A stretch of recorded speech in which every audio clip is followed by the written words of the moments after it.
The curtains were starting to open. Cracks not before apparent in the Empire were beginning to surface. On December 21st, we see the beginning of Operation Scorched Christmas. Paranoia or not, Domino's Ethiopia would not back down from possible attacks. They came to the pizza scene standing firm, and that was the way they planned on keeping it. The day starts off with a mark of confidence. The Empire had begun to track the location of Santa, with plans to knock him out of the sky.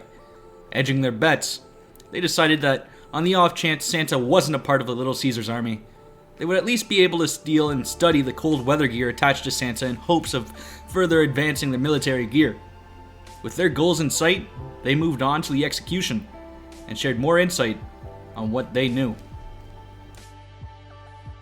The wrinkle brains at Domino's Ethiopia were able to estimate the cruising altitude of Santa's sleigh, placing it at 50,000 feet with a speed of approximately 7,200 kilometers an hour. This means Santa would be traveling at Mach 6.7, which would require not just accuracy, but perfection. Jonas was finally going to get his shot at Employee of the Month, being honored with the task to place that shot. The weaponry being used for this mission was also revealed, being a M1 Super Heavy USA anti-aircraft gun. They knew that Santa's sleigh armor would be around 120 millimeters. The team boasted, "If we don't put a hole in him, we'll at least knock Santa out of the sky." To this day, the buyer still remains unknown, but from years of speculation, we know that Pizza Hut Ethiopia wouldn't have this kind of artillery to sell, but many believe Ben Shapiro to be the dealer.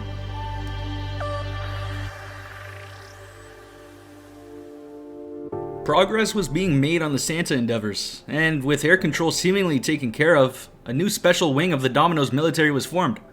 A special unit under the name Jolly 6 was unleashed after being trained specifically for this operation. They were gifted the know-how to track the man in red once he falls to the ground and take him into custody to be trialed for his crimes against the Domino's Ethiopian Empire. But what crimes were committed? Didn't the team only find out about Santa days prior? Something was being hidden from us, and the propaganda began to uncover. What comes next are 4 tweets, attempting to display the dominance of the Empire, undoubtedly to attract potential clients as well as investors. The Empire retweeted an apparent fan who said that the anti-Santa squads did their job. How could they have done their mission? The tweet, possibly fired off earlier than asked, was published December 22nd. Days before Santa would actually be en route. Why retweet something like this? Exposure. This was followed by boasting their feats of war, live footage of the Empire eliminating a Little Caesars jet with a Tomahawk missile, stating, "Just a glimpse at the Pizza Ethiopian Empire," and ending with their signature battle cry, "Ashes to ashes, crust to crust." Attempting to unify civilians under their wing, they yet again post a tweet, this time of their ground artillery. They show live footage of a self-propelled anti-aircraft manned by Mashir and driven by a bar.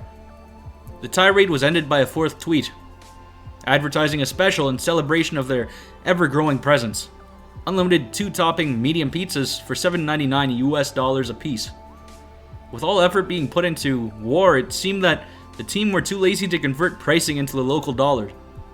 Luckily, I was able to do the math, putting the special truly at 313.96 Ethiopian birrs per pizza pie.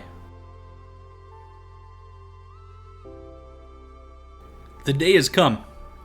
Christmas Eve dawned upon Ethiopia, and the air was full of both tension and humidity. The day of reckoning was here as the Domino's Empire fired off a tweet. "We are watching the sky closely. Expect Santa to fall off radar over Ethiopia." Many had wondered why Domino's was so dominant on their stance against Santa. What caused this sudden case of paranoia that swept the Empire? Well, the Goliath leaked intel that was sent to them weeks prior. A message confirming that Santa had joined the terrorist force. A sign that maybe Santa really was working with Little Caesars Ethiopia after all. And a sign that the Empire is easily swayed. Later that night, residents close to the Gondar location were awoken by the sound of a powerful shot by Jonas using an M1 anti-aircraft gun. Was Operation Scorched Christmas a success? had the Empire finally taken down the big man.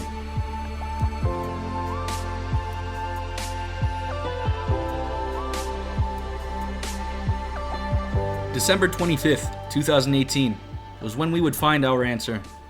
A night of silence would finally come to its conclusion. At 11:39 p.m., a tweet was published. The team had failed to hit their shot. Jonas, under excruciating pressure, missed his shot. The tweet was ended with a vow to win in 2019. Until then, all that could be done was to prepare for the upcoming trials. Aware that their public presence would take a hit from this failure and show of weakness, the Empire decided to practice a new kind of post. 2 days later, they shared the Empire's year-end emoji. The next day, we are left with wholesome news. Domino's Ethiopia announced they are sponsoring a new addition to the Air Bud movie series titled Air Bud Goes to War, with plans to hit the box office December 32nd, 2023. Amazing news all around, and the possibility of Air Buds entering the Marvel Cinematic Universe were rampant. They ended the year with a wholesome message. Happy New Year, peasants of the Pizza Ethiopian Empire. We thought it was a new leaf for the Pizza Goliaths, but we couldn't have been further from the truth.